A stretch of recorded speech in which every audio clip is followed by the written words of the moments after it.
Hey, you can hit every impact metric and still leave your team more wounded than when they started. And that's the conversation nobody wants to have. So let's have it. Especially when you're leading a serving justice impacted team, because harm does not always look like failure.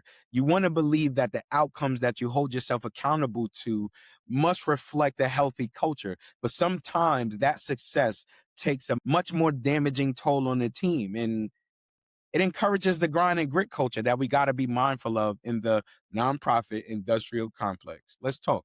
In my experience, I've seen a lot of programs be built and structured around the same systems that a lot of us want to disrupt. We're talking about pressure, urgency, compliance, high standards that really mean high stress. So the team performs, but nobody feels safe because they're being managed as if they have something to prove or like they don't deserve to be there, and they're being watched. Historically, a lot of our people have been surveilled. So why would that feel good? And that's not empowerment. That's literally dressing up the same system in another outfit. We got to change that. We had to make a choice at EW, because if I understood that if people go numb, it's our fault.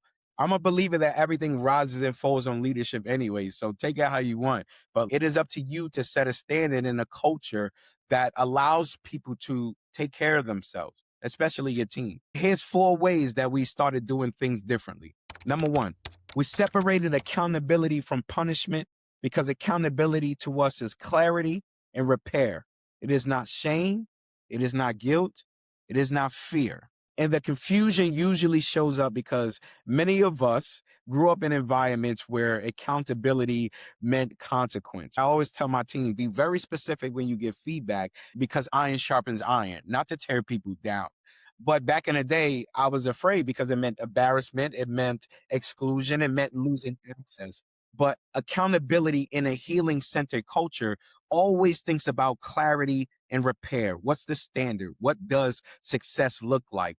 When something goes off the rails, how do we pivot and get it back and do not point fingers or have shame? Because fear will always get short-term compliance, but we're looking for sustainable leaders. Secondly, we don't make people earn dignity through their performance. You don't have to be perfect to belong here. Because if you can create a culture where people can be honest early, that means that you can support them early and avoid breakdowns later. And just as impacted folk are especially vulnerable to that dynamic, because many of us have spent our lives proving we're not what they think.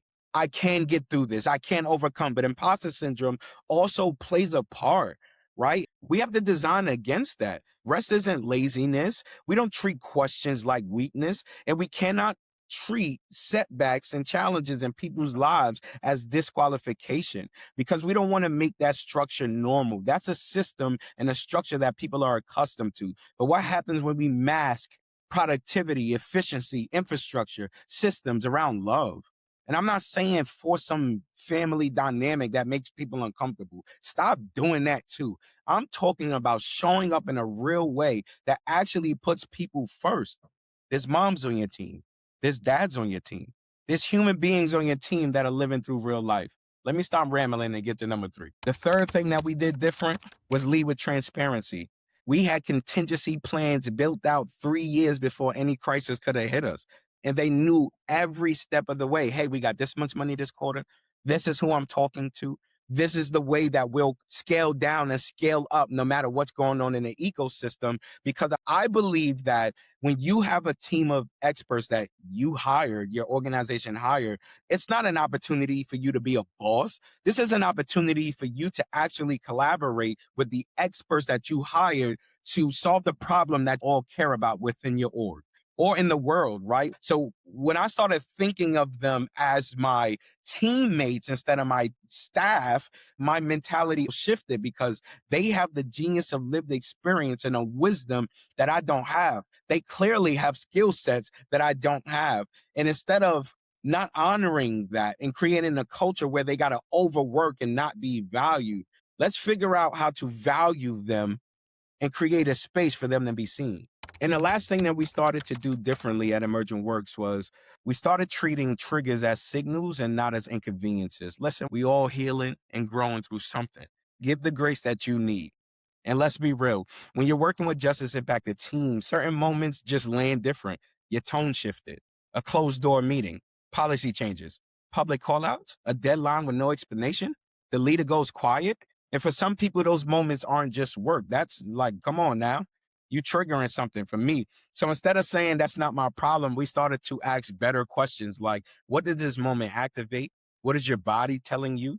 How do we return people to safety without avoiding the work? Because the goal isn't to create a world where nothing is hard. The goal is to create a world where those hard moments don't become harmful. This is the piece that I want you to hold because it's the one that really changes how you lead. This is not about being softer or lowering standards. It's about being more intentional about building infrastructure that does not replicate the same harms of the systems that people are trying to heal from and that we're trying to disrupt. So again, you can hit every goal and still recreate harm. So just be mindful.